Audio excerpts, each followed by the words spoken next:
কথাগুলো শুনে যাবেন। বউ হারালে বউ পাওয়া যায়, কিন্তু মা হারালে মা পাওয়া যায় না। এটা একটা প্রচলিত কথা।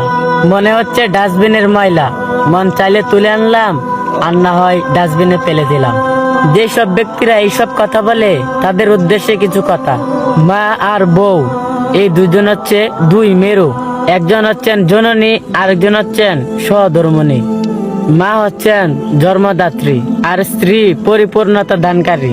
একজনের সাথে আরেকজনের তুলনা করা মূর্খতা ছাড়া আর কিছুই নয়।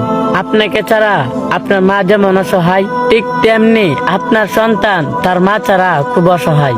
আপনার মা যেমন বড় মাছটা নিজে না খেয়ে আপনাকে খাওয়ান, খেতে বসলে খেয়াল করবেন আপনার স্ত্রীও কিন্তু সেই কাজটাই করে।